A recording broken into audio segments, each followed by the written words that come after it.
I couldn't stop doom scrolling. I tried deleting apps, I even tried the screen time limits, but nothing worked. So I stopped trying to quit scrolling. Instead, I found 5 things to do whenever I wanted to scroll. Alright, so the first thing was I put my phone away. Because before this, my phone was always with me on my bed, on my desk, anything that I went, my phone would always be there. So whenever I got bored, I didn't even think about it. I would just pick up my phone and started doom scrolling. But then I started leaving it across the room. And honestly, at first it felt a little weird because I would reach for my phone and realize my phone wasn't there. But that little bit of effort actually helped because now I had to choose to get my phone. I couldn't just pick it up without thinking. But now there was still one problem. What was I supposed to do instead? Because if I just put my phone away and sat there, I would eventually feel the need to start scrolling again. So I needed something to replace it with. Number 2, I started going outside. And whenever I got the urge to scroll, I would just go outside, not for an hour or for a run, but just for a walk, small 5 minutes, 10 minutes, anything that you would like. I wasn't going outside because I wanted to be the fitness guy. I just wanted to go outside to relieve my brain from the unlimited doom scrolling that I was going through all day long.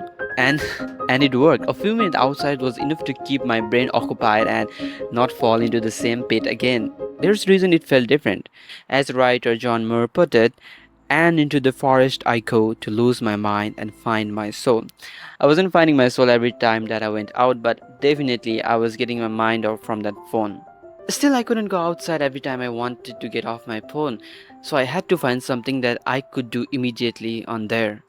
So, I started reading again. I started keeping a book near the places where I usually scrolled: my bed, my desk, the couch. So when I wanted to grab the phone, my book was right there. And reading was, honestly, it was really hard for me because I would read one page, then I would go to scroll, then again one page, then scroll, and again. So it was really hard for me to get consistently into reading. But after a certain time, it felt really natural to me to get on the book instead of my real tab. And reading books is really different from scrolling because when you scroll, you don't decide what will come next. But when you read, you choose to I don't know what you call.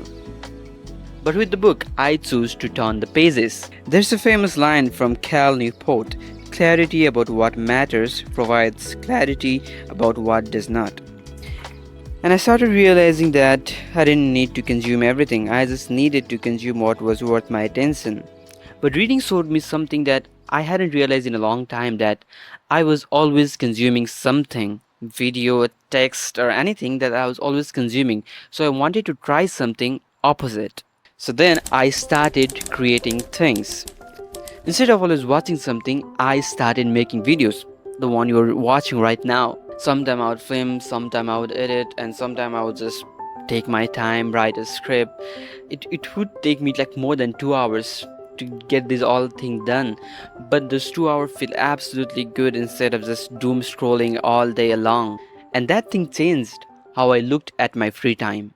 And creating wasn't always fun, I will tell you that. And there were many times that I didn't feel like doing it, making videos, always creating. So I realized one thing that really helped me cure this doom scrolling disease, and that is I didn't need to replace every moment with something. So I learned to be bored. I didn't need to replace every single boring moment. So therefore, I learned to be bored.